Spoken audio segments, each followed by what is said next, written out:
There are times in life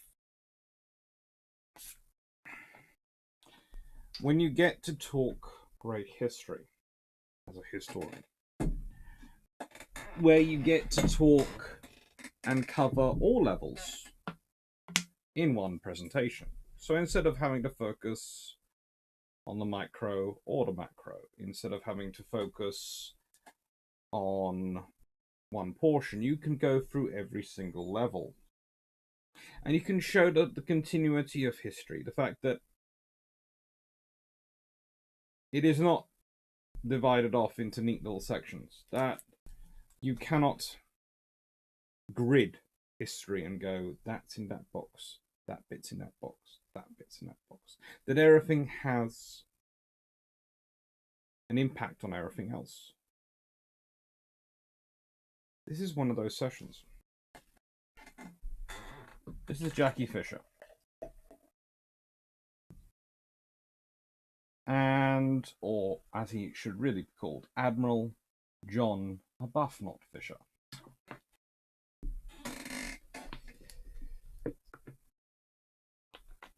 He is a character. He's more than a character, let's be honest. Jackie Fisher is an epoch. I might not agree that he's amazing all the time. I might not be his biggest fan, compared to my professor, Andrew Lambert, who is a massive fan of Fisher. I think, and as I'll explain why, Fisher pulls his punches. And I can understand why. This is why history is not in those neat little boxes. It's because of what's going on in other boxes that Fisher tends to pull his punches. But I think he could have done better. And I think he would have done better if he could have found a reason to do so. Which is why, in many ways, this, a 60-second video, and a video coming up, well, a pair of videos probably coming up, on what happens if Tarkin and Thrawn replace Tirpitz and Shear, i.e. the two characters from Star Wars Saga, replace Tirpitz and Shear, allows me to actually discuss Fisher in a lot of depth. Because in many ways, my problems with Fisher, and the points at which I consider him pulling his punches, are because of the decisions made by Tirpitz, who is really not a great admiral or a great strategist. And Fisher deciding it might be better to save some political cards, some score points, and for dealing with other issues. It's going to be a fun one, I hope. So, quickly, as I'm getting started, you will notice that there is a link down below to a spreadshirt sword. There's also a link to Discord and a link to Patreon, should you be so inclined. When I started up the spreadshirt, it was because of people requesting that they have merchandise they wanted to wear on my site and advertise my channel. Frankly, I'm not going to turn that down. That's very nice of them. It helps me grow and people watching. Anyway, so if you haven't heard this story before, you might want to skip. But if you haven't, my aunt saw this. My aunt, of course, famously made a bet that if I wouldn't reach 1,000 subscribers, and that won me familial bragging rights. This time, it's if I get to 13,000 subscribers by December the 31st, 2021. Well, she's going to wear, and my uncle's going to wear, Blackburn face masks, a la what you can find on the Spreadshirt store, and have a picture taken. Plus, I win familial bragging rights, and let's be honest, the bragging rights are far more important to me. The pictures, well, let's put it this way, the one who's really keen on getting those is my mum. I'm not sure why. Her and her twin sister have Interestingly competitive relationship. Ah, well, leaving that to one side, let's get back to the proper stuff. So, Jackie Fisher.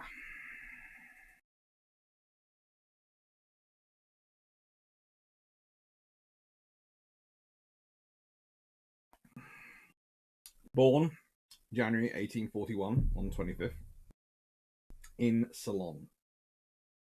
He's born in, well, not British India, but Ceylon was definitely part of that overall part of the world, even though it's its own lovely island. Would die in July 1920, age 79. He would serve 1854 to 1911 and 1914 to 1915. However, technically, I have a debate with that. Because an admiral of the fleet, technically, never retires. Technically, they don't. They remain forever at the service of the crown and of the monarch. So they can always be called up. So you can say technically 1911 to 1914 he's not in post, but I wouldn't consider him retired. And it's the same 1915 to 1920. He's not in post, but he's not retired. Which could add on 8 years to his service time if you think about it. So it's an interesting issue once you're dealing with admirals of the fleet. His childhood was as nice as it can be when you're the eldest of 11 children, of which only 7 survived their infancy. His father was an army officer in the 78th Highlanders who had been an aide-de-camp to Sir Robert Wilmot Horton, the former governor of Ceylon.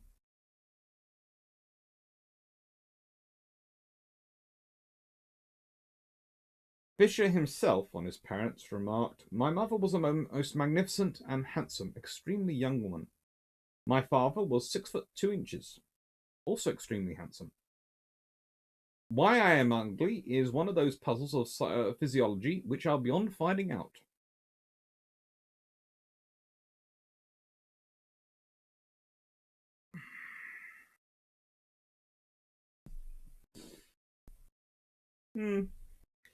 Anyway,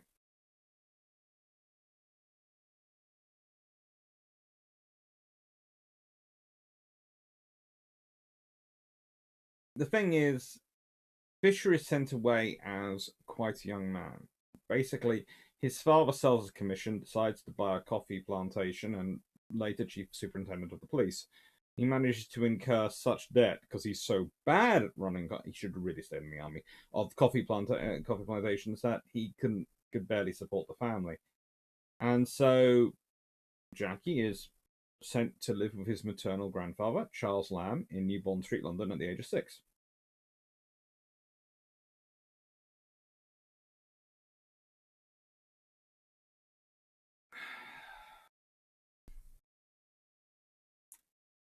Fisher ultimately, thanks to his father and his godmother, Lady Horden, who was the widow of Sir Robert Wilmot Horden, who'd been the governor of Ceylon, managed to get into the Royal Navy.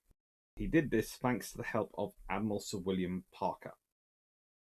Yes, the last of Nelson's captains manages to give him help and manages to help him get up onto the service and to actually join the Navy. And this is something which is going to be kind of an interesting theme through Fisher's life.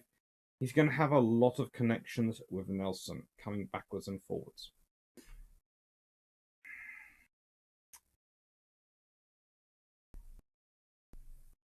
Including, he's going to serve aboard HMS Agamemnon, which is not Nelson's Agamemnon, but, another name. When he joined the Navy, Fisher's requirements were to do, well,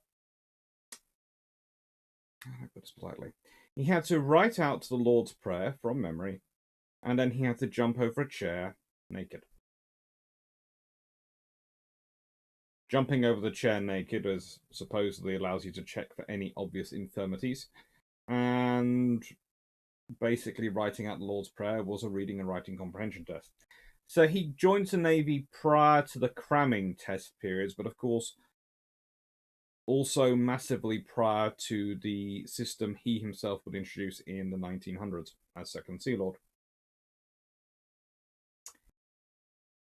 He serves on Calcutta and Agamemnon, as mentioned, and then eventually he's promoted to midshipman in 1856, 2 years into the Navy.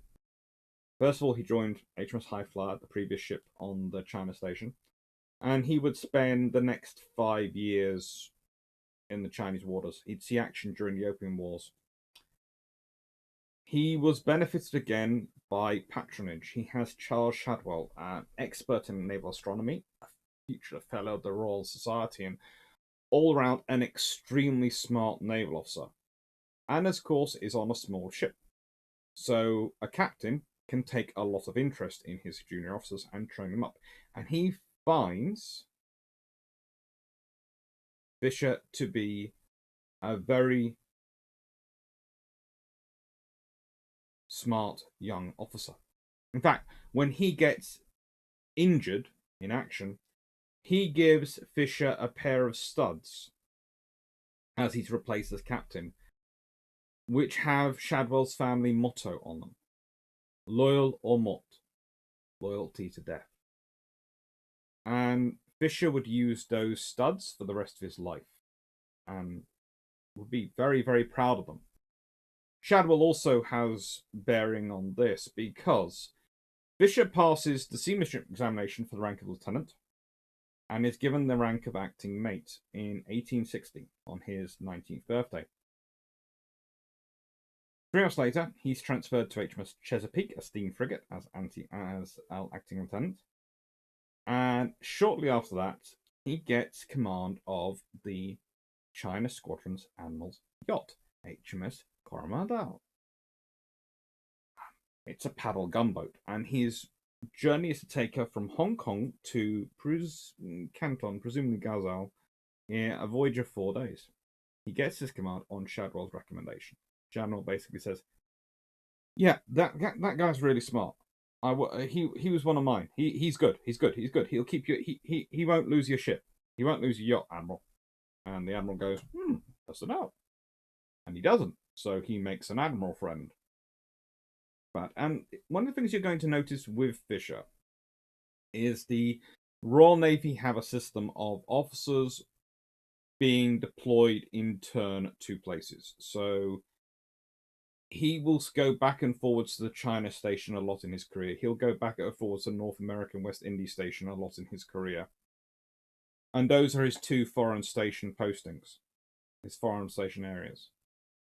He then does work, of course, with the Home Fleet and the Mediterranean, but those are his 2 foreign areas, and that's what most naval officers do. And then later on, he'll become Commander-in-Chief of North America Station, which makes sense.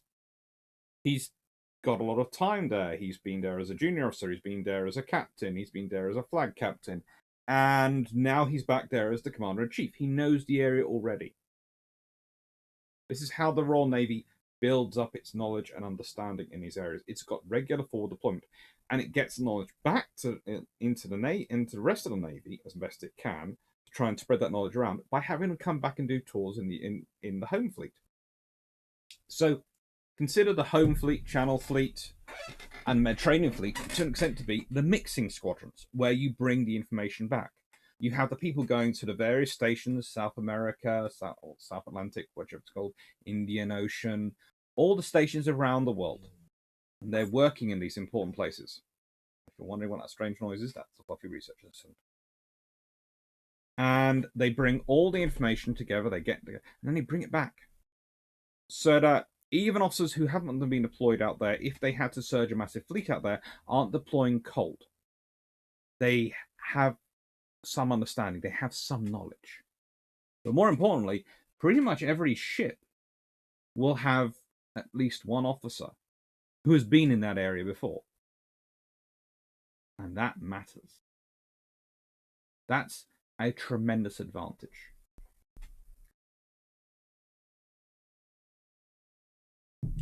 In 1861, he sits his final lieutenant's examination in navigation at the Royal Naval College at Portsmouth and passes with flying colours.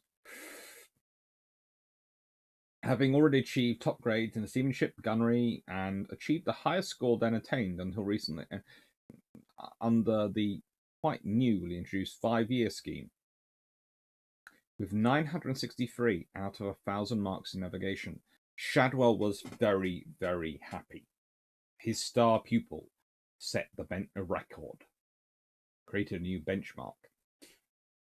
And what's also important is that Shadwell, especially, brings in a style of leadership to Fisher. He will, throughout his career, on a regular basis, socialize with his junior officers. He will spend time with them outside of working. Why? And he encourages other senior officers to do so, and he promotes those officers who do that. Officers who don't, he doesn't like. His idea, and it's a very traditional one, it's one which has been around the Royal Navy for a long time, it goes in and out of fashion, but usually the better officers keep it going, is that if you socialize with your junior officers, then if there are problems, they're more likely to come to you with them, because they will see you as a fellow human and understand that you will listen to them. If there is an issue, they are more likely to raise it. And this is good, because we can all think of events recently or in the past where naval officers, if junior officers have spotted something, and instead of dealing with it, and instead of telling senior officers about it or seeing a problem that's come up the senior officer doesn't know about, they have blindly followed the senior officer's orders and it's got worse, or they haven't been brave enough to go to the senior officer and go, actually, this might be a better solution, or all the other options they can do, you have problems. You lose your ships. You lose things. And Fisher works out that he is quite a forceful personality. No one is ever going to claim Jackie Fisher was a shy and bashful, reticent personality. He also realizes that naval officers, as a rule, especially senior ones, are going to come across as strong personalities. They have to. Because if you think about it, you have to literally bend a crew of 200 or so, these days, in those times, 400, 500, to your will to accomplish the mission.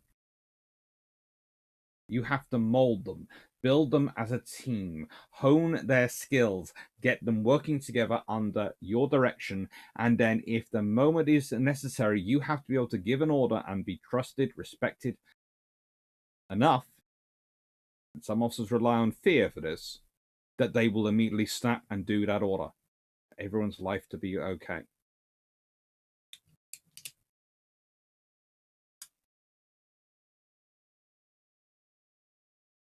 Fisher would, throughout his career, be obsessed with gunnery and torpedoes. He would spend a lot of time at HMS Excellent.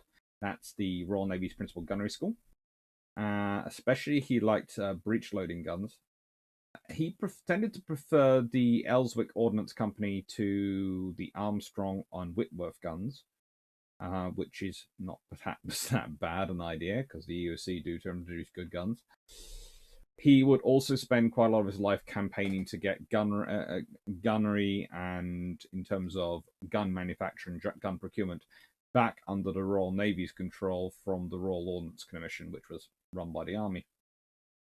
He was also very interested in torpedoes, and he would set up HMS Vernon, the torpedo branch school. He would literally, in a tried and trusted RN methodology, he would write a paper suggesting the Royal Navy needed such a thing.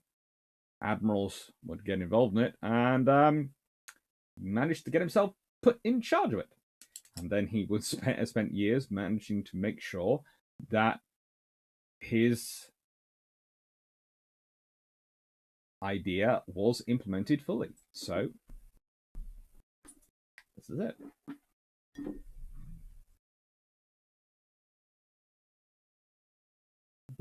He had such expertise in torpedoes that actually in June 1869, following the founding of the ceremony of a new naval base at Wilhelmshaven, he was invited to Germany to meet King William I of Prussia, Bismarck, and Moltke.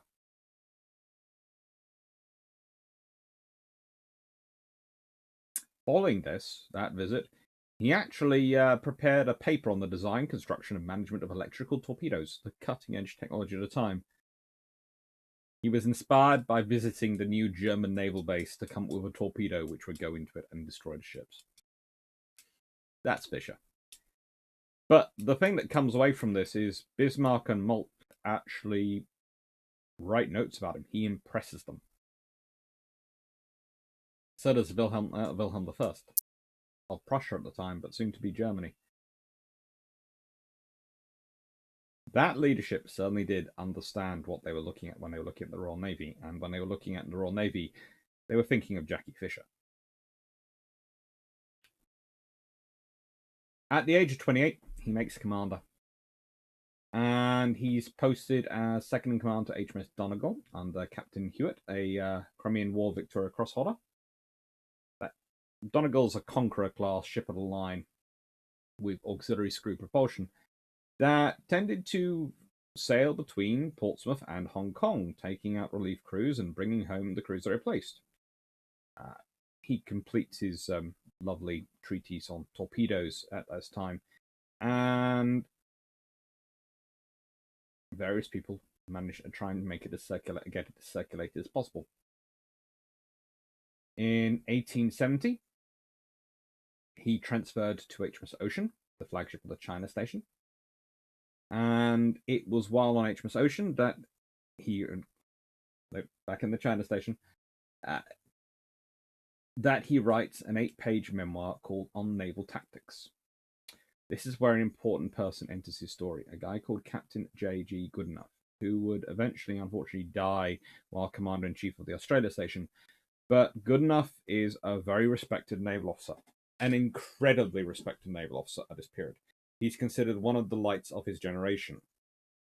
And if he'd gone on higher, who knows what might have done. He also does seem to be an early proponent of the all-big gun ship. If he'd gone on, considering the level he's at and acceleration of his career, we might have seen a Dreadnought-esque style battleship earlier, because he was on line to be Third Sea Lord at certain points. And possibly even First Sea Lord. Unfortunately, he dies on the Australia Station. But one of the things he does while he has Fisher as his executive officer and second in command is when Fisher shows him the 8-page paper on naval tactics. Goodenough pays for it himself, for it to be printed and circulated, and posts it.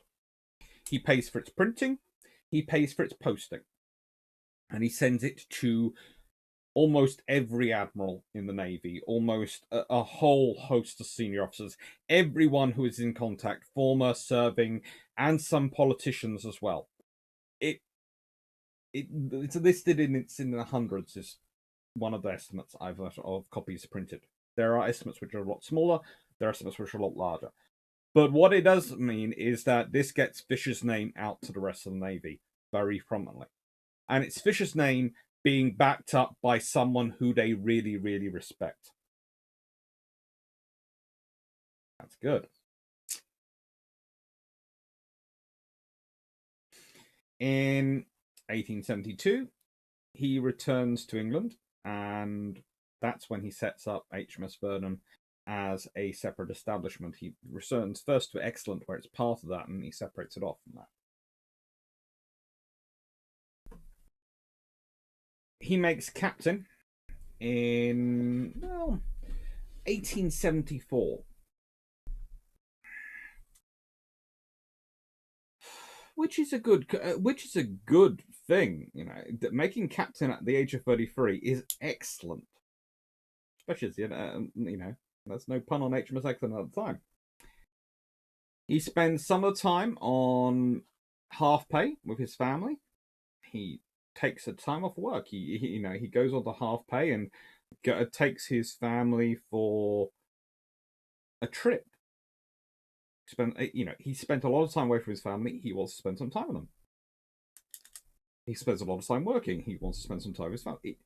this is something which is acceptable in this period. I made this point in live, I'll make this point again.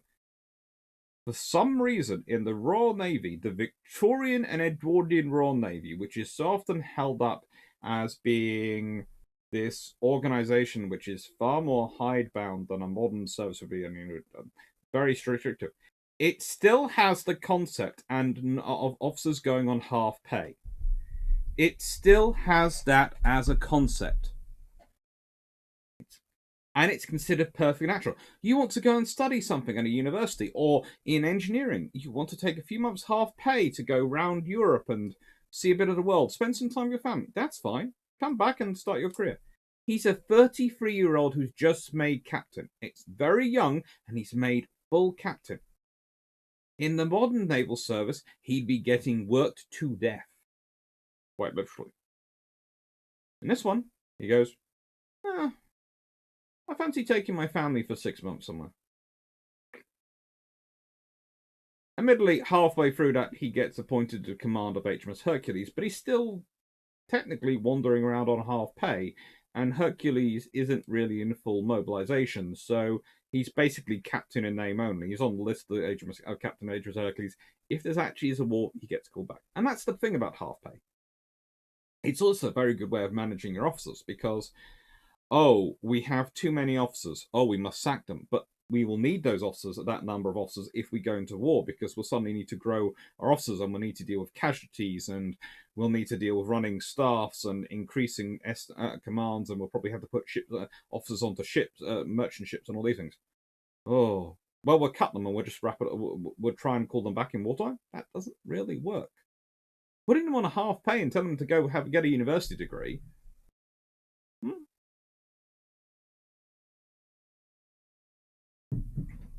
You want paternity leave? It's not called paternity leave. It's just called half pay. And that's pretty much what Fisher's taking.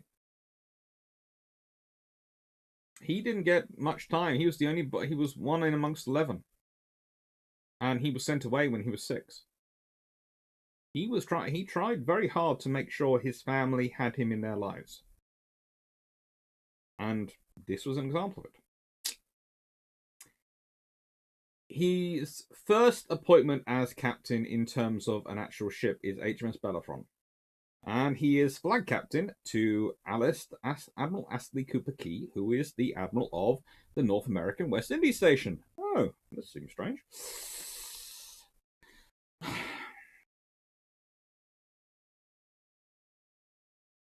Bellerophon had been in the dockyard for repairs. So she had a new crew, and they were less than perfect in their duties when joining them. Fisher immediately tells them that I intend to give you hell for 3 months. And if you have not come up to my standards in that time, you'll have hell for another 3 months.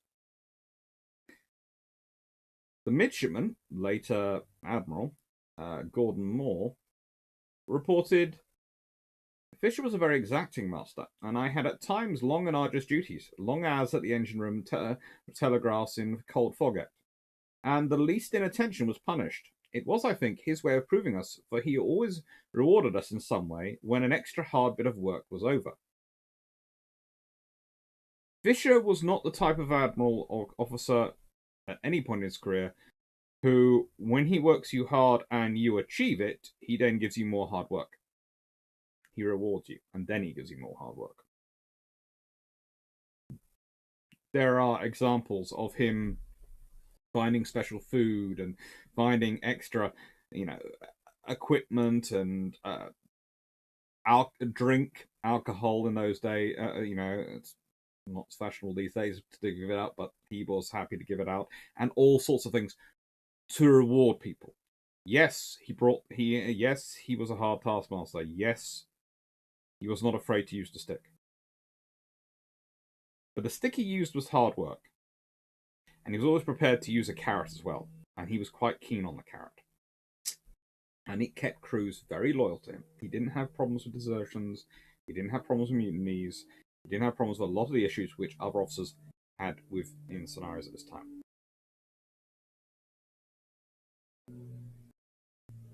When there were fears of war with Russia, Cooper Key was transferred to a special squadron in Channel, and Fisher in the Channel, and Fisher went back with him as flag captain of HMS Hercules, which had been activated, and then HMS Valorous, which was an interesting vessel.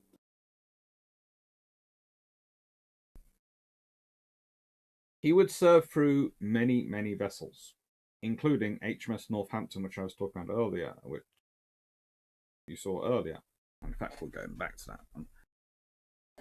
While I was on HMS Northampton, he is the flag captain for Sir Leopold McClintock on the North America Squadron. And Northampton is a brand new ship, and this sets up a precedent because, as with HMS Inflexible, which he gets, it's a brand new ship. It's given to Fisher to proof, to test. He's a trusted officer. He's an expert in torpedoes. He's an expert in gunnery. This is what the Royal Navy wants to test their new ships out to work out if they work. Now, he does have a bit of a cruel jokes. For example, Captain Philip Collum, who comes on, has come up with a new lamp. And Fisher studies the lamp, loves it, thinks it's a great idea. But to wind up Philip, he makes everything that can go wrong with the lamps.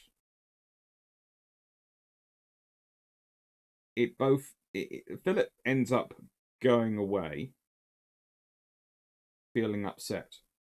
He then reads the report from Fisher, where Fisher admits that he made everything that could go wrong. But he did, and states that he did this in two reasons. One, he says it was fun to wind up Philip a bit. They'd known each other. Secondly, every single thing that went wrong was easy to fix. There was never a problem with fixing the lamps. They could be made to work very easily. And often Philip didn't need to be called himself to fix the lamps. The crew could figure out what went wrong and get it sorted. That, Fisher decided, was an exceptional design, and those lamps would be critical to the Royal Navy as the basis of lamps for a long time. So, cruel as we can. But also, whilst he's aboard the Northampton, his brother, who is serving on the Atalanta, spelled Atalanta, disappears between West Indies and England, lost in a storm, and Northampton goes to search for it. They aren't supposed. They've got things they're supposed to be doing, but Admiral McClintock knows that's what Fisher wants to do, and frankly, McClintock wants to do it as well because Atalanta was a training ship, and they wanted to find it. So they did their best they could to go find it. There are ideas of where it might be. There are some wreckage which was found in certain places, but no one's quite sure what happened. And afterwards, again, showing how family oriented it was. This was his brother who he hadn't really seen that much. He hadn't really seen any of his brothers that much. The two of them had gone into the Navy. Another one would become an admiral, and this was the third one who died. And he knew of them. He saw them when he could, but they're all serving on different ships in different parts of the world. They were split up as children, but he still is very upset over the loss of his brother. So much so that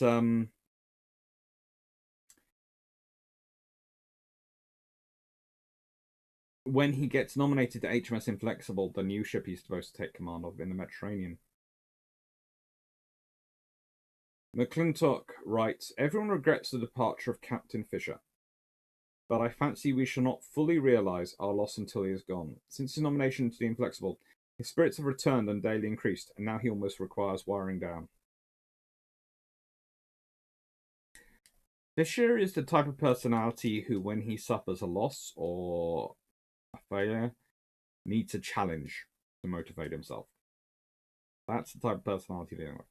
This is HMS Renown, which was Fisher's flagship when he himself has his turn as the Commander-in-Chief of North American West Indies Station. And it's a rather cool ship.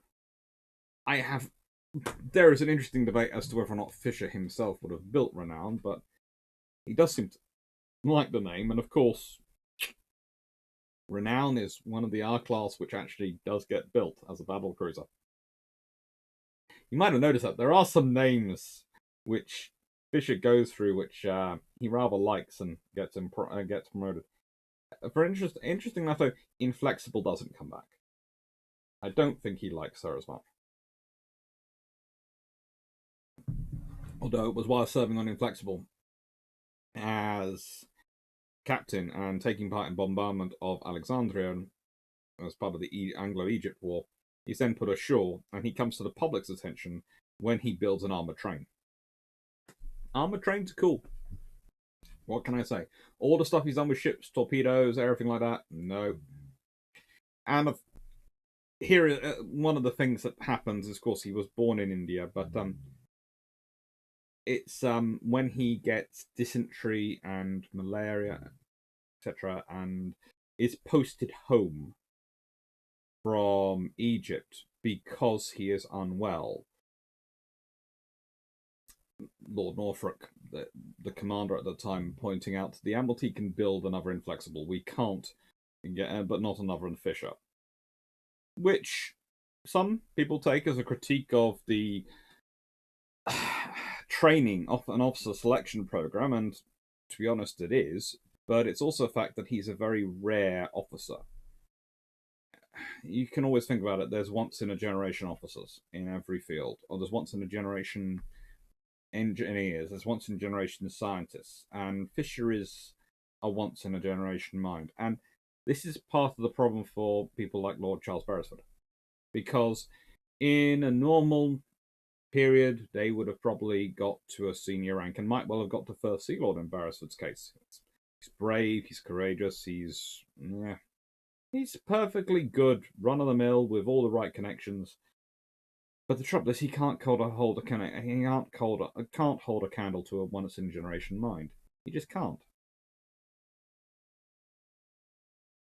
Anyway, prior to getting to Admiral, he commands HMS Excellent, the gunnery school.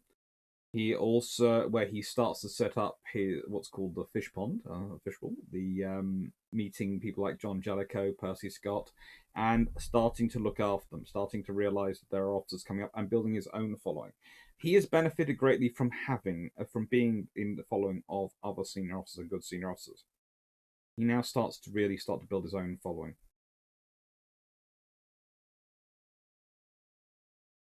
And he's Director of Naval Ordnance, responsible for weapons and munitions from 1886 to 1890. And this is when he really kicks off his campaign to get ordnance and naval munitions and weapons back under the control of the Admiralty. Interesting enough, though, while doing this role, the Lord Salisbury's brother will grow to first hate him, then have nightmares about him, and then grudgingly respect him.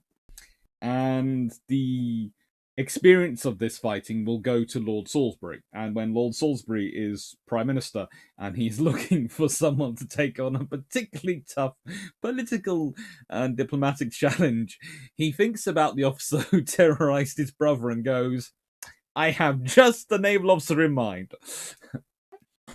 Right. As Admiral, when he's first promoted Admiral, he's made superintendent of the dockyard at Portsmouth. During this time, he does all sorts of tricks, but the thing he's most known for is that Royal Sovereign, a battleship being constructed in, was built in 2 years rather than 3, which was considered amazing. He managed to get changing of a barbette gun down from a 2-day operation to a 2-hour operation, which was frankly gobsmacking. And well, pretty much by making savings in costs and and therefore allowing new and by ships being more efficient and allowing new classes to enter more quick service more quickly. He set an example which forced all other yards, both Navy and civilian, to follow. Because basically, when he does it in 2 years, the third Sea Lord at the time can turn around to a civilian yard or a Naval Navy yard and go, so, why can he do it in 2 and you take 3? Also, I can build 3 ships than him in the time it takes you to build 2. It causes upset. And he does this by many means. One officer or official who refused to point blankly to personally supervise work, instead preferring to supervise from his office, was promoted to the tropics. He was going there. It was lovely party was thrown for him. He didn't realize who the party was for or what it was about until halfway through, when he was announced, "You're getting promoted to go to the West Indies. Enjoy!" Hey! But Fisher's favourite trick was to learn the workmen's names. He'd learn a lot of them, and at least 2 on each crew, but he'd try to learn more as went on. And he'd turn up with his table. He'd often carry his table and chair himself, bring out, sit them there, and announce that he was going to stay there till the work was completed. He'd have papers brought out to him. He'd also have drink and food brought out to him. And he would keep an eye on things and make sure he was doing it himself and in charge of it himself. Calling out encouragement, jumping in to explain ideas, setting an example. He was big on leadership by example. And as I mentioned earlier, he did like to socialize with junior officers. He also included this in the workmen and the supervisors in the yards. He would invite them to dinners. He would invite them to things and get to know them. This meant that he has a very strong connection with Portsmouth. And there is really no surprise, therefore, that Portsmouth tends to get a name in this period as being the reliable shipyard. And again, when he's building HMS Dreadnought, which dockyard does he go to? Portsmouth. Why? Because he knows it. He knows it. It doesn't matter who's in charge there. He knows all the people who still run Portsmouth Dockyard, all the supervisors. And when he goes and tells them, this is an important project and I need this done quickly, they work heaven and night. They work the whole time. Well, they work day and night. Heaven and hell. Joys of mixing metaphors in my head at the same time. After he's done his time in charge of Portsmouth Dockyard, he moves on to becoming Third Sea Lord. And Third Sea Lord is really a joyous role for him. He is engineering obsessed. He loves gunnery. He loves torpedoes. He gets involved in all sorts of projects. And this is where he really starts to get his first class of ships, which are down to him. The torpedo boat destroyers. Because HMS Boomerang of the sharpshooter class gunboat is an example of what was being built to sort of counter destroyers at one point. But he has conversations with Alfred Yarrow of Thornycroft and Yarrow Shipbuilders, and who tells him, we have plans of what the French are building. Really? And we can build something to counter them. Excellent, build it, but I want those plans. Why? Because I want other yards to be able to build them. That is where Fisher gets into trouble, because he wants other yards to be able to build them. But he manages to get through these things. He also faces trouble with water tube boilers, which he wants to be used, but the trouble is there are fewer yards who can build, only one yard which can build with them, and so the other yards protest, and eventually there is a parliamentary inquiry to sort it out, and eventually the new design is adopted. but 18 ships are built with the old style boilers before the with consequently with less efficient boilers, less efficient fuel usage, and not as good as capable of vessels. So there are 18 ships which are built brand new during this period, which are not built to the standard which the Third Sea Lord at the time would have liked. In this regard, we can say that Fisher is not as successful a Third Sea Lord as Admiral Henderson. But, and this is a big one, Fisher was in a time of where technological change was far more difficult to introduce, and the government was far more laissez-faire in the 1890s than it was in the 1930s. Consider that Fisher would have never been able to, barring something massive happening in the 1890s, push for the Royal Navy to step in and fund these, subsidize the growth and development of armaments and armor manufacture systems in private companies, to have done a whole system of teaching people how to weld rather than riveting and all sorts of things like that. Fisher couldn't have done that in the circumstances. Fisher would have probably loved them if he could have got welding working in his period properly. He would have been ecstatic. But they do quite well. After this, he goes to North America Station, but he's called back from North America Station. His time there is shortened. His time in North America Station is shortened because of the Hague Convention, the first Hague Peace Convention in 1899. In the same year that Fisher would be sent to the Hague Conference by Lord Salisbury, literally selected, as said, because of how stubbornly he'd argued with Lord Salisbury's brother on the Ordnance Board. This is what Edward Gershon has to say when introducing the naval estimates. There was a large, how do I put this, desire amongst certain quarters of the world to see global disarmament. That would be the way to bring about peace. There is nothing wrong with peace. Peace is a good idea. But, and I'll get in this point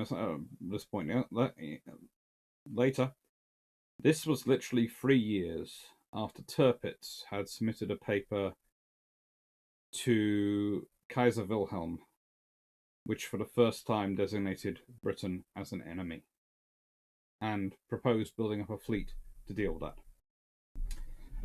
This was also the time at which there were rising tensions with France and Russia over various issues to do with India. There were issues rising in the Far East between Japan and everyone. And there were issues in China, Africa, World War. All these things going on. It is definitely a time to talk about peace. But to discuss unilateral disarmament as a way to set tone for peace is probably not that smart. But here is how Edward Gershon responds. If you think that war is simply an absurd possibility, if you think you can have peace without power, if you believe in the sweet reasonableness of Europe in arms, then I admit these estimates are a crime. And the reason... Here is the problem that sometimes comes up with the debate in terms of peace and disarmament. It's usually structured as we want disarmament. But what it really means is we want to spend the money that we'd be spending on weapons on other things. You have this at times in history. Fisher himself finds this quite absurd at certain points. He would like to see efficiencies, and one of the things when he becomes First Sea Lord is you do see efficiencies in naval estimates. And they actually reduce naval spending for the first few years till 1907, and it's only after 1907 with the German build-up that everything has to start increasing naval estimates. So you can think about that. The first few years of dreadnought construction and of all those things that Fisher's doing, the massive reforms that Fisher does to the Navy, he's actually reducing naval expenditure year on year and getting, theoretically, more firepower and capability out of it. He's doing it by reducing the present ships, which he can do short term. Long term, he could have been in more trouble about that one, but this is the problem. He's having to make a choice because of the scenario which has existed. And it's right, there are things which government should be spending more on, or spending less on. That's the other thing. And in this period, it's going to make some people feel dirty, but most of the disarmament group, a large chunk of them, believe that if you have disarmament, you will have lower taxes. Yeah, they don't want less money spent on the forces to spend on healthcare. NHS doesn't exist. They don't want to spend money on education. Why educate poor people? We pay for our own children's education. No, most of the leading lights, the reason they want disarmament is they want to pay less taxes.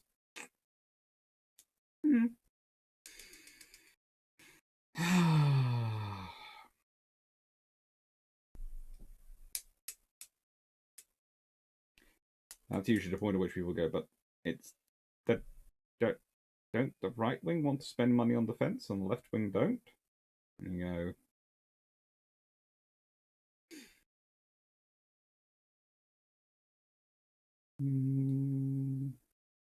the world isn't always as we have it now, and it isn't even always as straightforward as that now.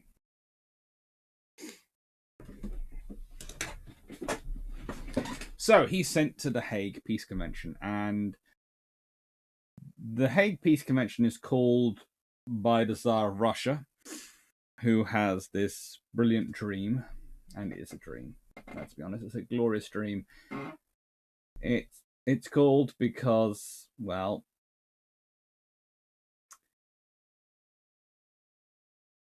it opens on his birthday, and it's called because he wants to bring around a civilizing war. He wants to make war better.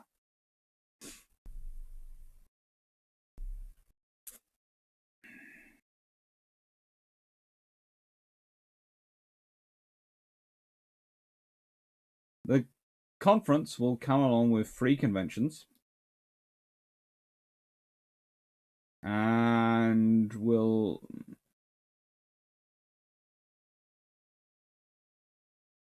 basically, it's as watered down as it can be because no one actually wants it. No one wants to be involved in it. And the second Hague Convention was a bit more successful, but really not that much more successful.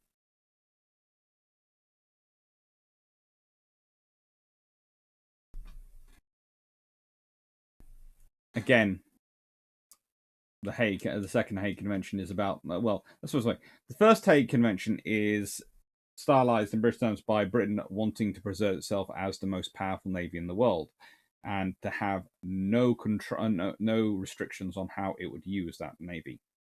The second Hague Convention of 1907, which Fisher is also involved in, is customized more by Britain trying to take advantage of it to limit naval expansion by other powers, so they don't have to do that. They don't have to do it, so it preserved their position. Now, there is an interesting thing here, in that it usually comes down to people going, well, this is because Britain can't afford to do what it's doing. It can afford to do what it's doing. As this graph clearly shows, British defence expenditure doesn't climb up. Well, it reaches a massive height of 6%, a little over 6% in GDP terms, in about 1903, 1904, and then drops down quite quickly and stays at a far more reasonable 3% of GDP, roughly, till about 1914. In fact, 3% of GDP is its rough average for that period, and for the period of the 1930s. defense expenditure is a large figure, but as a percentage of GDP, it's not putting any strain on the British economy.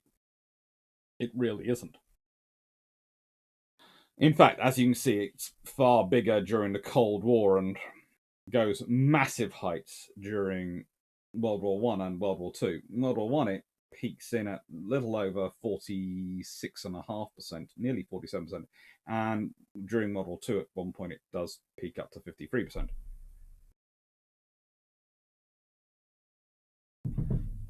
Of GDP. So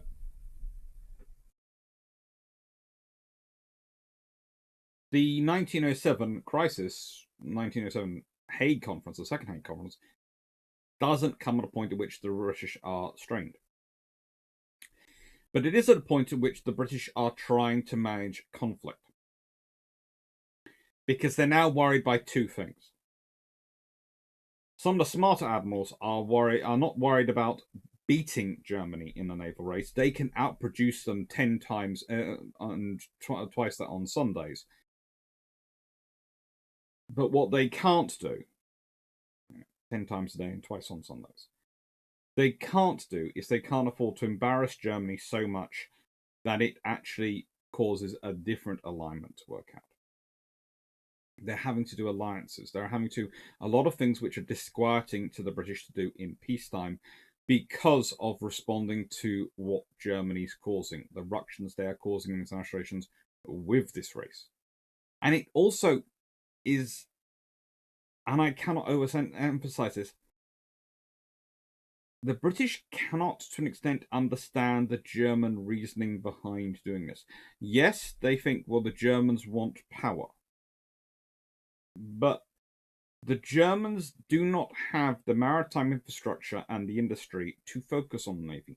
They also are still focusing mostly on the Army. Despite the Navy getting all the bit up, they're still focusing majoritively on the Army. The Army is still the core of the German capabilities. So they are spending for all this money building up the Navy. Yet they cannot win anything. They are just pissing off the British, excuse the French there, upsetting the British. They're not gaining anything from it. And they still can't afford, because of their position, and they won't because of their predilections, make the Navy the center of their budget spending. So why are they doing this? They're doing bad geostrategy. They'd have really upset Bismarck. One of the other consequences of the first Hague Convention is that the performance by Jackie Fisher, the performance by the other British lead of personnel, leads Captain Seagull, naval officer of the German delegation, to report, England holds the fixed conviction that her position in the world, her power, and her prosperity depend on the fleet. Okay? All right. That tells you the British psyche, and that's very accurate for this period. 2. Currently, the fleet has attained a strength that is equal to all demands. It is sufficient in its own to crush a combination of all states. That suggests Britain's prepared to spend money. This is said in 1899, which is Britain's defence expenditure is at roughly 2% in that period. England is firmly resolved to employ with all cunning and ruthlessness the instrument of war which she possesses of the fleet, according to the principle, might is right. Well, that's also true. It might well be because of number 3 that Kaiser Wilhelm becomes obsessed with the concept of Jackie Fisher launching a Royal Navy operation to Copenhagen, the German Navy. And if you want to know why Copenhagening is a verb, please look up the videos on my channel. I can do with the views. Jackie Fisher always finds this funny because the only times he talks about the idea of Copenhagening the Germans, because he's worried of it causing issues international relation-wise, is with the king and letters and discussions directly with the king of Britain. So either the king himself is telling the Kaiser that Jackie Fisher would like to Copenhagen his fleet, which is doubtful because the king does usually exercise a little bit more restraint than that and diplomatic tact. Or the Kaiser has ultimately realized what the best option for the British is: to attack out the blue with overwhelming majority of their forces and wipe out an unprepared German navy. Strange, it doesn't get done in World War One. They consider in World War Two, though, Taranto happens, and the Japanese have learned the lesson so well from the British, who worked with them on the various naval affairs for years, that their entire concept of operations is built around Pearl Harbor.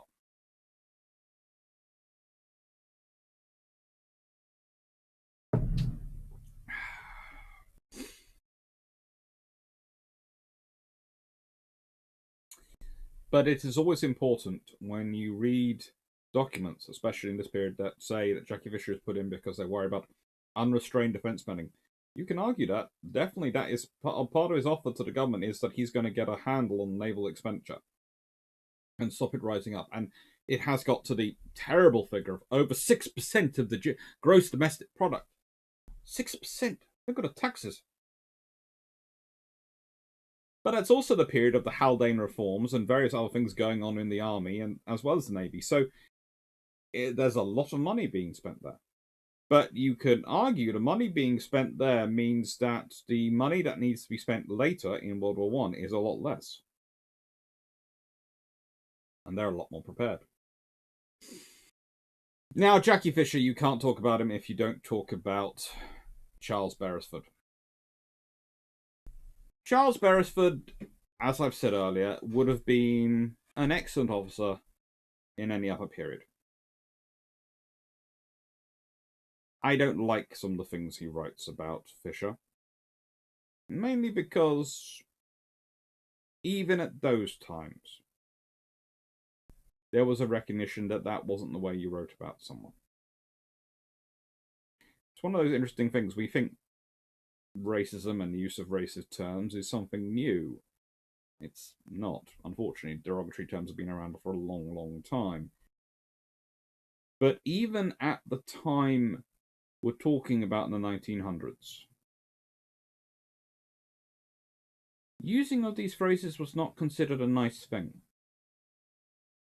It was something you didn't do in public. If he'd said what he'd said about Jackie Fisher in private to people, if he'd said that in public, he would have faced all right scorn and damnation and probably been drummed from the service.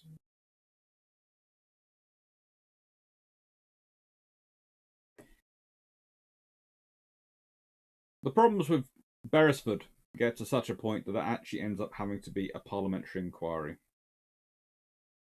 Parliamentary inquiry caused. But on some things, Beresford will actually support Fisher. When it comes to reform of officer training, Beresford actually supports him. This shows that Beresford is not as good an officer as Fisher, but he's not a bad officer.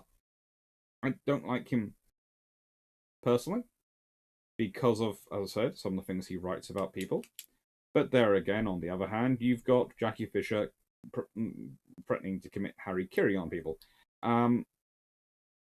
Neve is exactly perhaps the modern example of what you'd want someone to be writing. But there again, they're not politicians. They're admirals.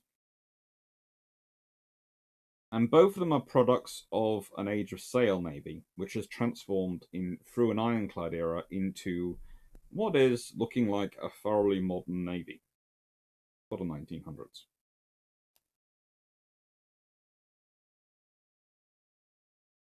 I would say Beresford's main problems stems from his own opinion of himself. And I would say Fisher's problems with him stem from the fact that it is Lord Charles Beresford, that Beresford is from a noble family, has all the connections the whole way through that Fisher never had. Fisher might have impressed Queen Victoria, He did. His brother had served with her on the royal yachts, and when she meets Fisher, she finds him delightful as well. He gets invited into all the social circles thanks to his hard work. But he always feels he has to work to be there. He never feels quite at home in those rooms. He always feels that he's the invited guest, not the friend.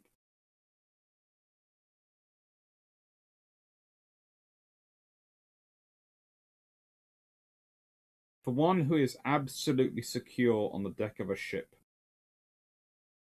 is absolutely self-confident in making his case in a clear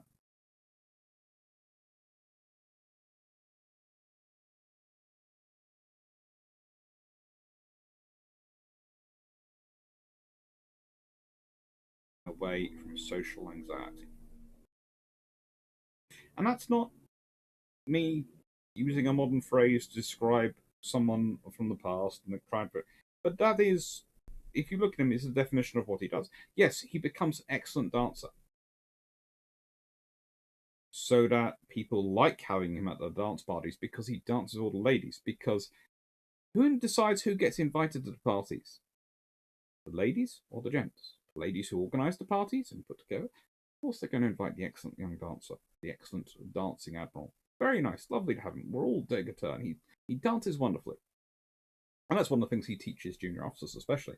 He tries to help them with their dancing. Because he realizes also that the naval life is not good at teaching you the niceties of socialization and politics that you need to learn to better serve the Navy when you're back home.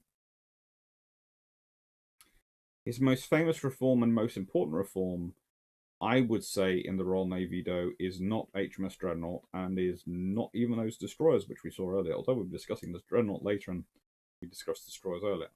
It's this. It's establishing Osborne, the second Royal Navy College, where they did 2 years before they would go to Britannia, Dartmouth. And merging the engineering and executive officer branches so that all naval officer cadets got training in executive and got training in engineering. So that engineering officers could become captains of ships and executive officers. And executive officers who were serving on the bridges of ships and in charge of these things understood enough about engineering to know what the engineer was telling them when they were telling them something was bad.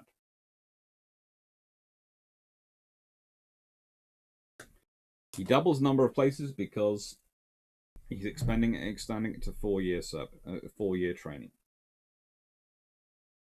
Without this, the Royal Navy probably wouldn't have been as prepared as it was for World War One. Without this, it wouldn't have been anywhere near as prepared as it was for World War Two. This is the single biggest change to naval education that had taken place in 300 years when it's implemented.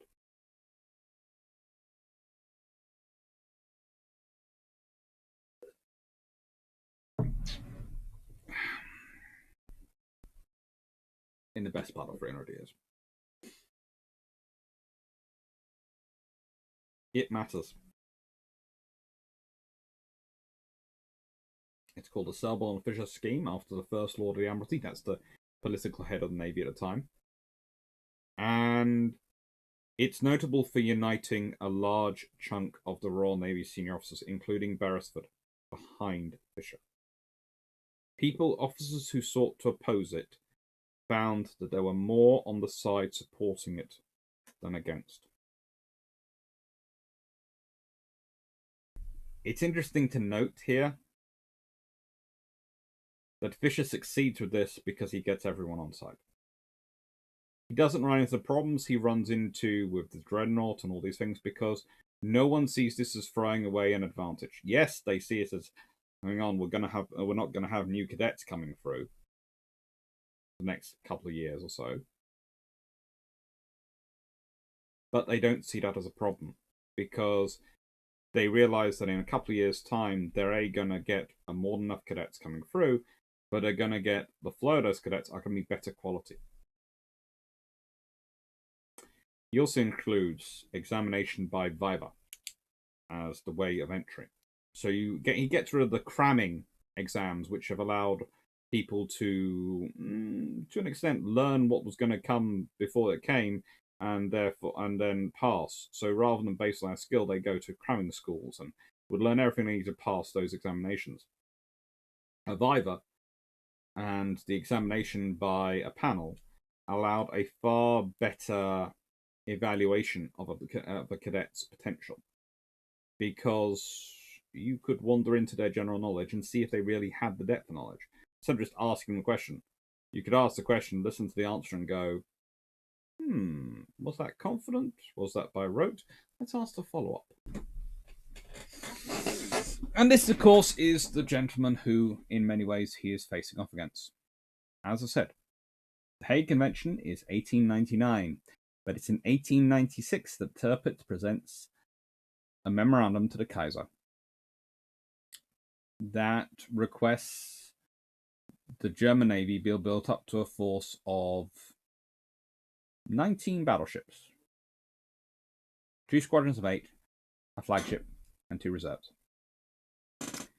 And the only justification they could have doing this was if you designated Britain as an enemy.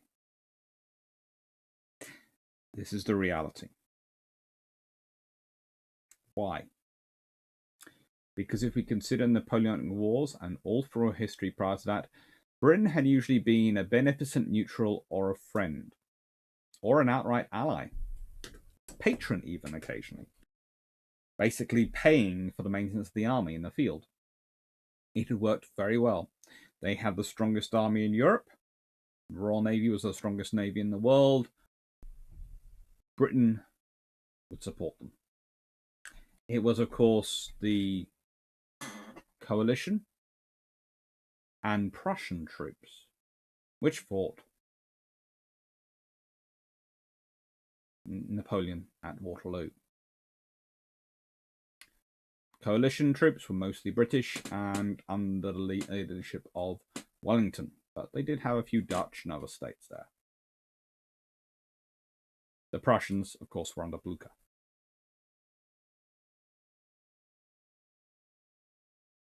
That had been a traditional alliance for Britain for a long time. Not quite as old as the alliance with Portugal, but had been there. And it was there in Germany as well. And there was a large stretch of German politicians and German thinkers and German government officials who would look at you when you're saying building a navy, but this risks antagonizing Britain and their ally. Why do we need it? We fight the French quite well without the navy. But William wanted glory. He wanted power.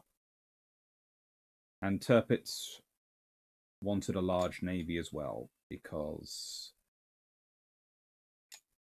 he thought it would work. And ultimately, it's stupid. Tirpitz thinks he's a once-in-a-mind generation. Fisher is a once-in-a-generation mind.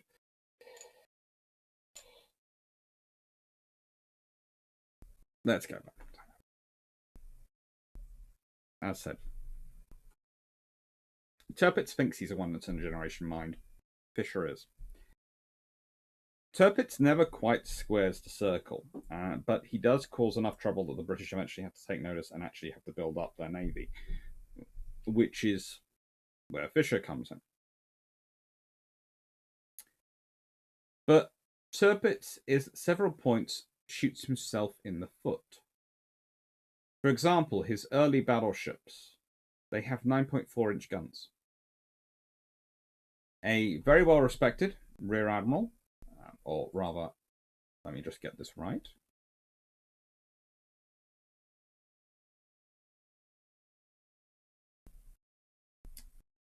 Contra-Admiral Emil Felix von Bennemann argues that the Wittelsbach class, the second class of pre-dreadnoughts after the Frederick III's, should have the 11-inch gun.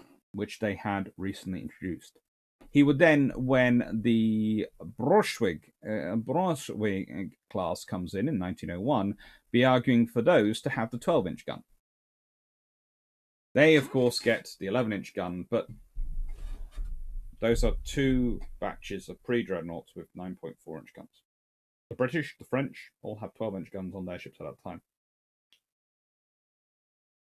Now, you can argue he's building these ships in such a way so that they don't justify the British responding, or their 9.4-inch gun is excellent. Both of those are true. But the British are building more ships, and they've got bigger guns. You're building a risk fleet. The whole idea of which is that it's supposed to be big enough and dangerous enough that the British would be scared to fight you because they're losing that fleet. They're losing any ships because of your fleet, and they would lose so many fighting a ship fleet that they'd immediately be weakened, set upon by other powers. You should at least be building ships which match theirs. At least. It's also, of course, presuming that the British don't start building up their own numbers, which, of course, with their larger maritime infrastructure, they can afford to. And it presumes that the British will not form any alliances, that they'll stay in splendid isolation. Now, the last one is backed up by the idea, of course, that Britain doesn't do peacetime alliances, other than Portugal, which is a bit of an old precedent, so you can accept Serpit's forgetting that one at that point. However, the other part of history he's forgetting is that, of course, Britain does traditionally have friends and does traditionally form coalitions to fight the major power in Europe when it needs them. Usually finding a tame land power that will do most of, if not all, of the ground fighting.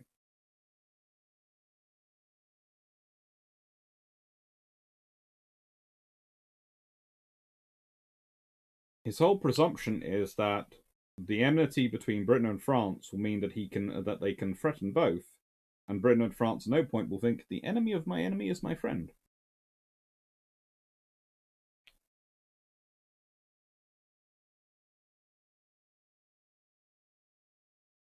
This is the problem with Tirpitz. He is a very effective salesman of an idea which he doesn't think through. He's a very effective salesman of an idea in terms of risk fleet, of a strategy which he doesn't even come up with himself. That honour goes to, I think it was Lord Todrington? Let me check my notes. Yes, Admiral Lord Torrington, who commanded the Royal Navy in English Channel in 1690. That's the first time you have a risk fleet strategy. And his entire point is to keep his fleet in being so that there will be a strong enough navy that when the other squadrons return from abroad, they can engage the French fleet and beat them, or he can, at his time of choosing, destroy a French fleet detachment which is smaller than his own. Risk fleet strategy. Anyway, with all this going on, Fisher becomes First Sea Lord in 1904. He has successfully done his time as Second Sea Lord, and he has successfully done his time as C&C Portsmouth. And he is now First Sea Lord. He, of course, will come with dreadnought battleships, which you can also lay on Cuniberti, of course. But Fisher has been experimenting with long-range gunnery for a long time at this point, and has been pushing long-range gunnery for a long time at this point.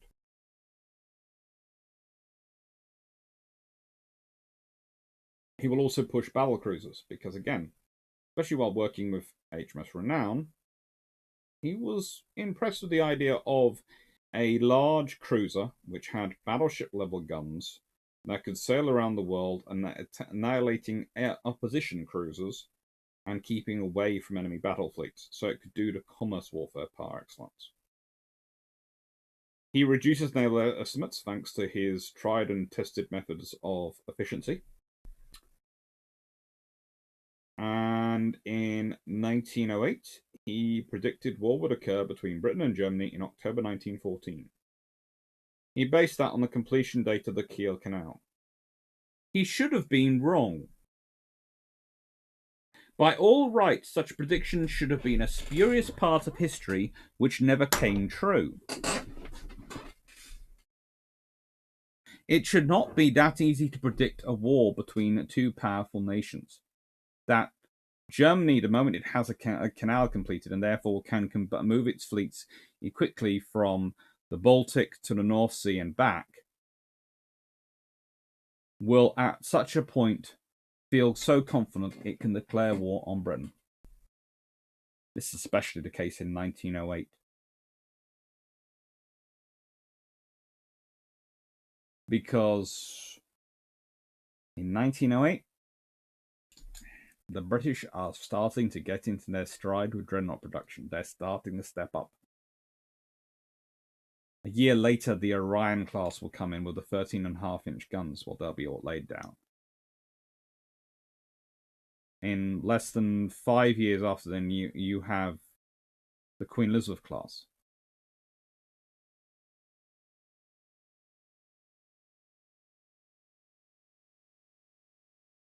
And honestly,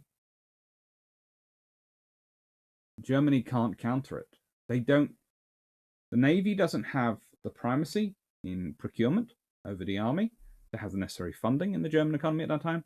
And even if they did have the funding and the primacy, they don't have the maritime infrastructure. Honestly, the only way they could really do it is if they started buying ships from America. And the last line down there, of course, was that in 1909, he's promoted to Baron Fisher and takes as his motto, fear God and dread naught. So why is HMS Dreadnought built? Well, it's not because Fisher loves war and wants to have something to go and take out everyone with. No, it's because he's making a statement.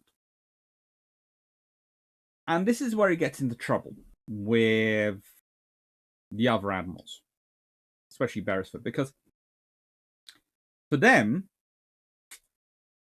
the Royal Navy should have kept making iterations and iterations and done as with Warrior. Waited till someone else builds something, and then the Royal Navy then build the best because they've got all the experience from other ships. Instead, Fisher jumps in with Dreadnought, getting there first, so laying down the marker. Well, Dreadnought does more things than just be a Dreadnought battleship. There's the speed of her construction. Admittedly, and this is the point I get into trouble, is because I point out the speed of her construction is achieved through many means.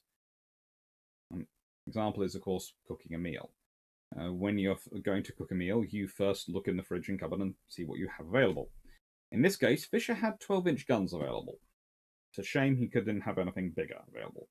There is 13.5-inch design going around this point, and there is a 14-inch design from Ellswick Ordnance Company going around this point, both of which would have been very nice, but would have slowed down as there weren't the guns actually in production in enough, and the territorial production in enough quantities for him to build Dreadnought. Then you decide what you're going to cook, because you've got the list of grains to decide what you're going to cook. One of the interesting things is, of course, the Battle of Lisa, etc., had shown the importance of forward-firing guns, so he wanted 6 guns to fire forward, because at about 6,000 yards, or even further, he expected from 6 guns firing forward to get 50% hits. So he expected 3 12-inch shells to be hitting. And at that rate of fire, you'd be being hit by at least 3 shells a minute, which he believed would destroy any enemy. The options, therefore, were to build the guns super firing, or to have wing turrets, or to have both. And he did look at a design which included super firing, but he decided super firing would do 2 things. One, it would damage the people in the gun below. Doesn't prove to, and that's why the Americans got their first super firing. And secondly, he worries about the weight in terms of the hull, and that you'd have to build the hull longer, and it might take longer to build. All these are interesting things, but it does give you the idea that potentially there is a very real option that HMS Dreadnought could have been built in another scenario as a 14-inch gunship with 2 turrets forward, 1 super firing, the 2 wing turrets as existing, and the 2 turrets aft. So 6 turrets overall and a broadside of 12 and forward firing 8. Which would have probably made him even happier with the forward firing bit. But the thing is, those 14-inch guns aren't in production, but enough production. Those, he doesn't go with super firing. He regrets that later on, but he makes the decision at the time. And then, of course, he starts to cook. You know, you build the ship, and when you've got all those things already decided, and you've got the ingredients and all the prep done, cooking is actually the quickest one. And then, get back quickly. He adjusts proportionally. You can, when you're talking about real ship, like when you're building more than one ship, you're building a class.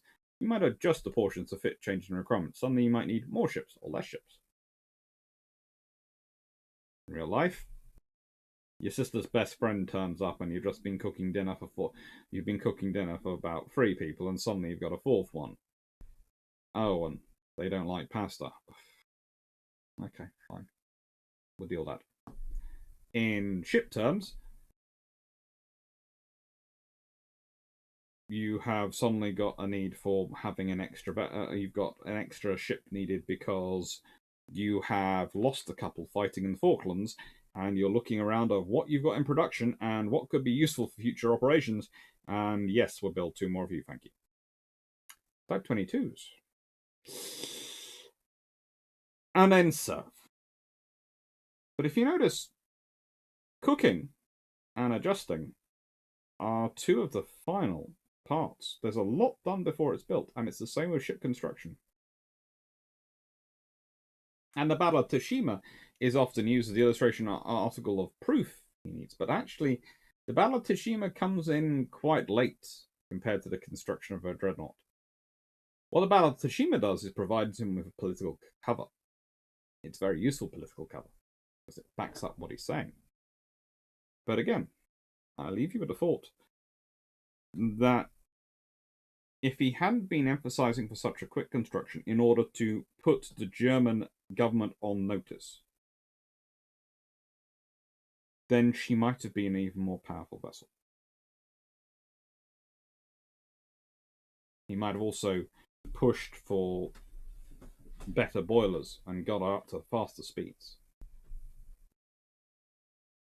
He accepts her at 21 knots, but he wanted her to be a 23, 24 knot vessel in some of their accounts. And that's the idea. That's the sort of the idea. What happens if she was 14-inch guns and 24 knots? Think about how the world might have been different then, but they weren't. So we have the dreadnought. We have 12-inch guns, 21 knots. He accepts that she's not as powerful as he could make her because he's building her as powerful as he can make her in the time required. You look at how he works on the Invincibles class and subsequent class of dreadnoughts that come out. Dreadnought is being built quickly for a reason, and she's being built with what is available, what is already in the store cupboard, for a reason. Keeps costs down, but that doesn't really worry him as much as building her fast. Why does building her fast matter? Because it shows the strength of maritime infrastructure in Britain. And that's what he's really trying to demonstrate to Tirpitz, to Germany, to try and deter conflict. He's going, look, I can build a whole new battleship in the blink of an eye. A whole new class of battleship, a whole new type of battleship in the blink of an eye. You can't match this. So stop trying to.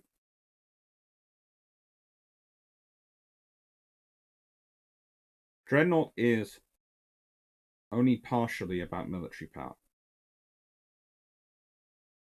she's just as much about political and psychological power.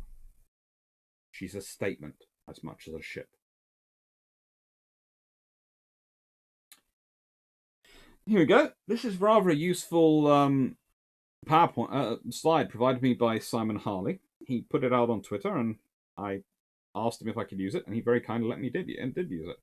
It's British warships under construction, 1904 to 1910. And it illustrates very clearly destroyers, which are this blue line, the top one, that goes sort of down and then goes whee up.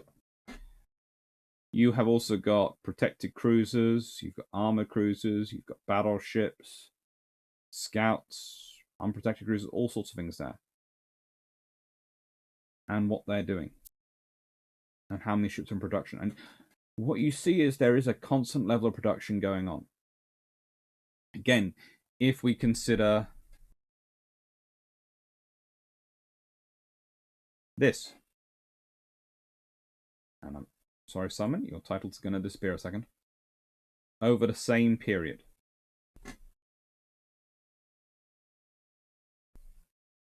From 1904 to 1910, well, costs dropped dramatically.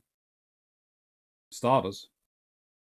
About 1907, and then they maintained constant. Britain are building all these new ships, and costs are being kept constant. And he's doing that through efficiencies. He's doing that through organization. He's doing that through restructuring the navy.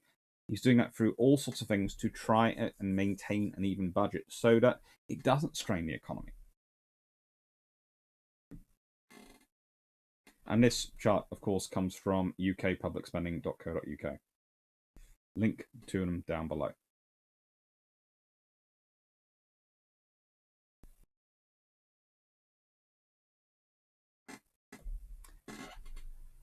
His second term of First Sea Lord is, of course, characterized by his resignation over Gallipoli and various issues, and his demanding to be called and made Admiralissimo, which causes the Prime Minister today, Asquith, to think he's gone mad.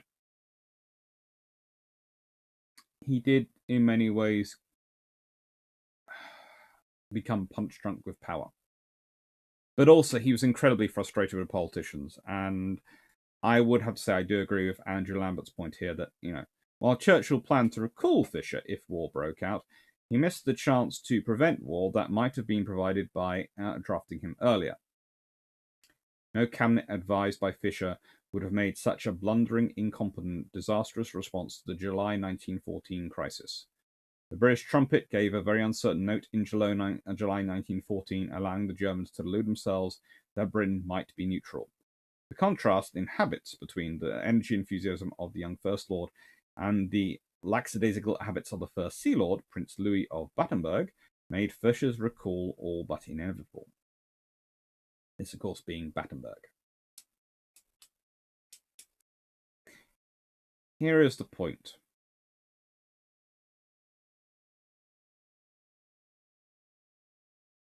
By 1913, maybe 1914, the Germans had even realised it, but by 1913, it is certainly true the British have won the naval race. The British are outproducing and out-qualitying the Germans at every single turn. Every single generation you go back, the British tend to come out the top. But then the next generation comes in and the Germans try their best. And they're better than the previous British generations, but they're not better than the equivalent British generation. And yes, we can talk about the R-class battleships, but they're still 15-inch gun battleships. There isn't much in the German line which can fight them. In fact, until the Baden into service, nothing really. Not great, but they're not bad either. And the fact that Britain could build so many, could start them and not worry about it. And this is the other thing. If war doesn't come in 1914, if it comes in 1915, 1916, the Royal Navy would have had all the Queen Elizabeth class in service, maybe including HMS Agincourt with potentially 18-inch guns or treble 15-inch guns or whatever happens to her. We're all fairly certain that the Queen Elizabeth HMS Argentine was not going to be a run-of-the-mill Queen Elizabeth class, but we're not quite sure how she was going to be changed. Again, there are many videos on that topic on both mine and Draconifal's channel. Now, we should discuss that topic. The point is,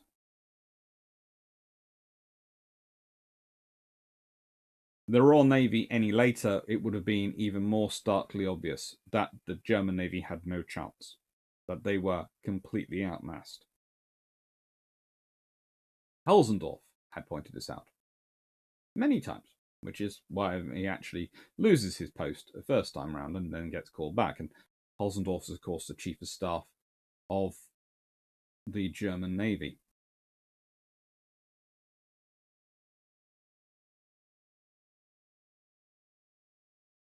Tirpitz had lost. But the trouble is, in July 1914, when a full mobilization of the Royal Navy, a complete sending to sea of the Grand Fleet, everything called up, everything sent to sea, everything there going, we are here, could potentially have stopped things. It would have certainly rammed home to the Kaiser that the British were prepared to be involved. And the British were watching what was going on, and might well have meant he didn't give the Austrians a completely blank check. It might have meant he decided on caution. And that might have made war not happen in 1914. The problem is, I don't think war doesn't come at all.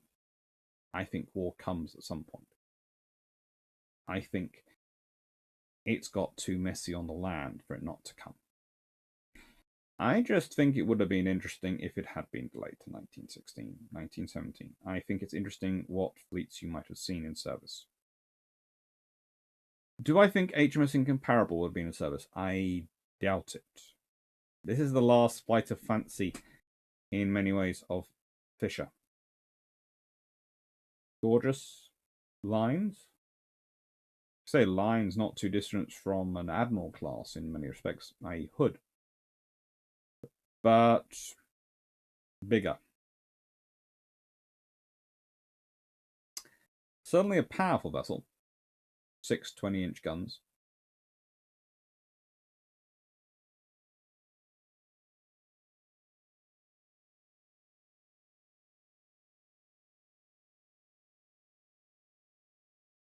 And in many ways, the ultimate expression of what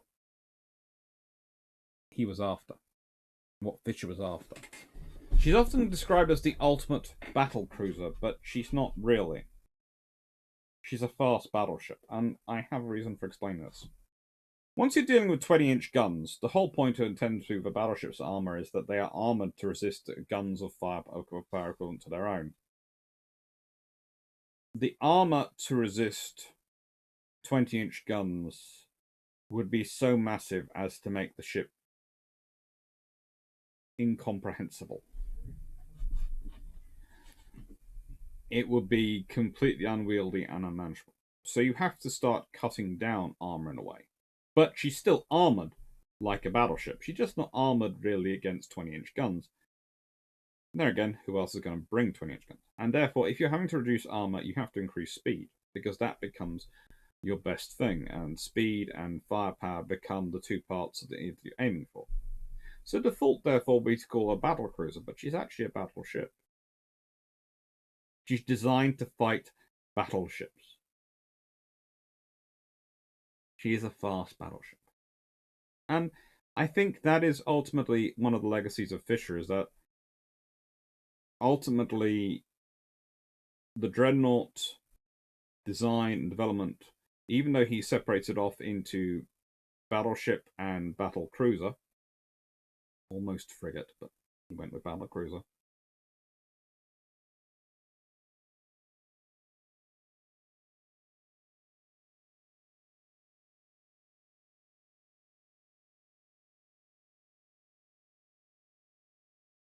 eventually the dreadnought is always going to come down to the fast dreadnought, to the fast battleship. Eventually, it's always going to be that, because originally the whole point about the dreadnought was it was faster than existing battleships. And eventually a speed of 28, 30 knots was always going to be the aim. And as bigger guns as possible. 20-inch guns.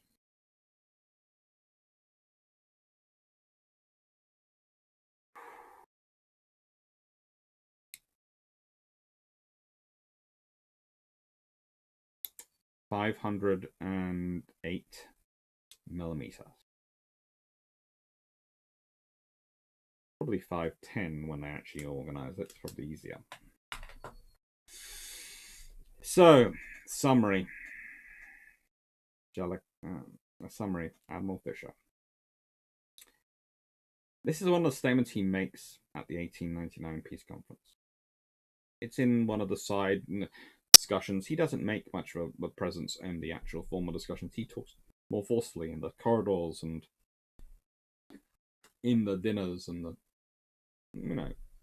social occasions in the conference. The humanizing of war. You might as well talk about the humanizing hell. The essence of war is violence. Moderation is imbecility. I am not for war, I am for peace. This is why I am for the Supreme Navy. If you rub it in both at home and abroad that you are ready for instant war, and intend to be the first in and hit your enemy in the belly, and kick him when he is down, and boil your prisoners in oil, if you take any, and torture his women and children, then people will keep clear of you.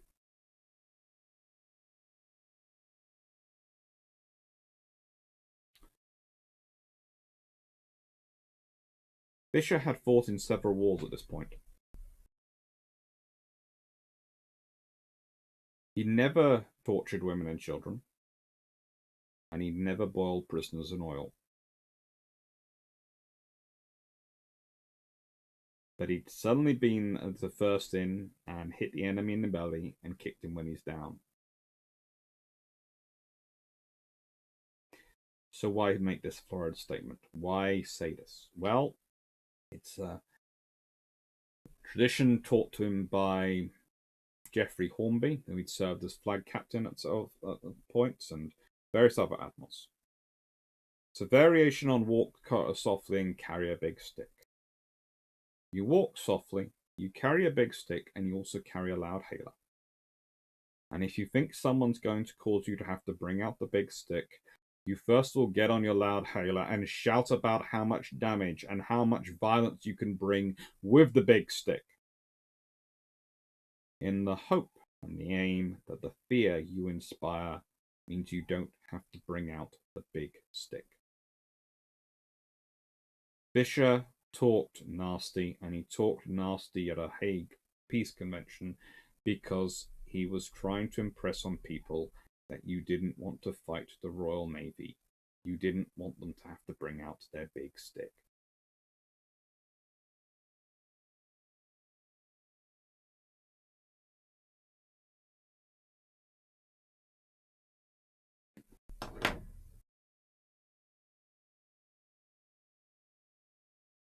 And that is Admiral Fisher in a nutshell. He didn't want to have to use the big stick. He wanted to have the biggest stick possible, the most powerful stick possible. And he wanted to be able to threaten it, but that's because he didn't want to use it.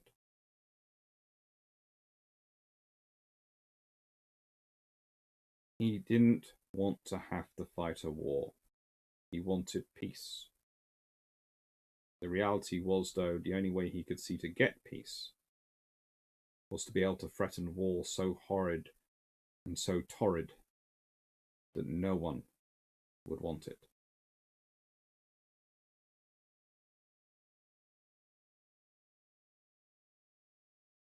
He tried his best. What have we got coming next week? We have Trafalgar campaign coming out on the 19th of November. That's a long patrol. I have spent the couple of days putting that together. And we have the Battle of Trafalgar on the 21st of October. That'll be fun. And we have Patron 35 on the 24th of October. The Imperial High Seas Fleet. Tarkin replaces Tirpitz, and Thrawn replaces Sheer at Jutland.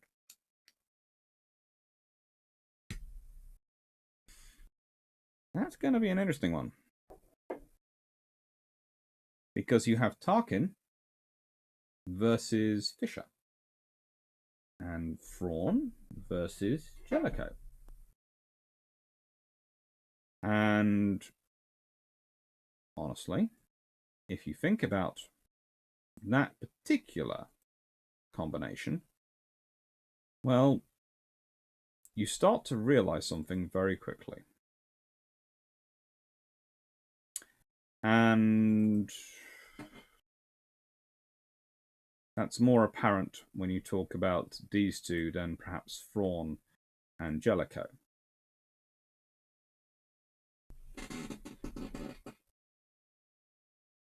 Fisher and Tarkin, similarities, both traumatized by war, I would argue. Their personalities are forged by war.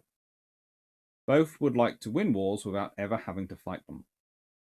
I.e., they prefer to win wars by just looking scary. That's where both the Star Destroyer-focused task forces and the Death Star idea comes from. Both also like big, powerful weapons, and that will hopefully convince the other side to concede. And both have a propensity for building mobility fleets. The differences come down to, I know that's supposed that should be THEIR, but it's first draft. Time in office. Tirpitz is pretty much in office until World War I from the 1890s. Fisher doesn't get that time in office. And he goes through different offices. Approach to smaller light forces. So Tarkin, of course, takes over from Tirpitz and those. But Tarkin favors specialist light force units. If we consider the cruisers the Empire has, as well as TIE fighters, they are very specialist units. Fisher is far more of a generalist in terms of his units. Relative political position of Navy versus Army, and Fisher would still have the predominance, as would Jellicoe, etc. Whereas Tarkin is going to be dealing with the same issues which Tirpitz did, which was that the Army had first say. The Army was the big power, the big military, the primary military. And disparity in maritime infrastructure. The fact is, Tarkin is going to still have the German maritime infrastructure to call upon. So that's going to be part of that discussion coming up of Fisher and Tarkin, and the Tarkin and Thrawn involved in the High Seas Fleet. But the differences in terms of personality.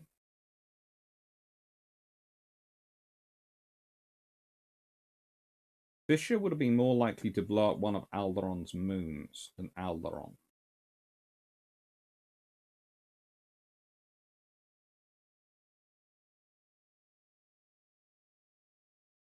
He would have then probably threatened to blow up Alderaan or something, but he would have probably blown up a moon.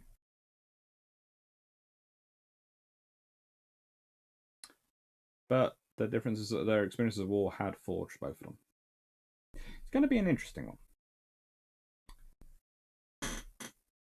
And, again, another quick advertisement for Spreadshirt because of, well, mainly not an advertisement for Spreadshirt, but as an advertisement of the competition I have going with my aunt. If I can get to 13,000 subscribers by December 31st, 2021, I get family bragging rights. Please help, share, like, comment below the videos, all those things, all helps. Thank you very much. There you go. Anything else was? Yes, there is going to be a 60-second video as well come out about Admiral Fisher. It's 60 seconds, so it doesn't cover that much, but It's going out there, and there is, of course, the live. So this is all really a 5-part live, a 5-part discussion in many ways of Fisher, along with the Tarkin and Thrawn patron, because that's how it seems to work well and seems to fit. Anyway, thank you very much for watching. I hope you've liked. Take care. And sorry it's long.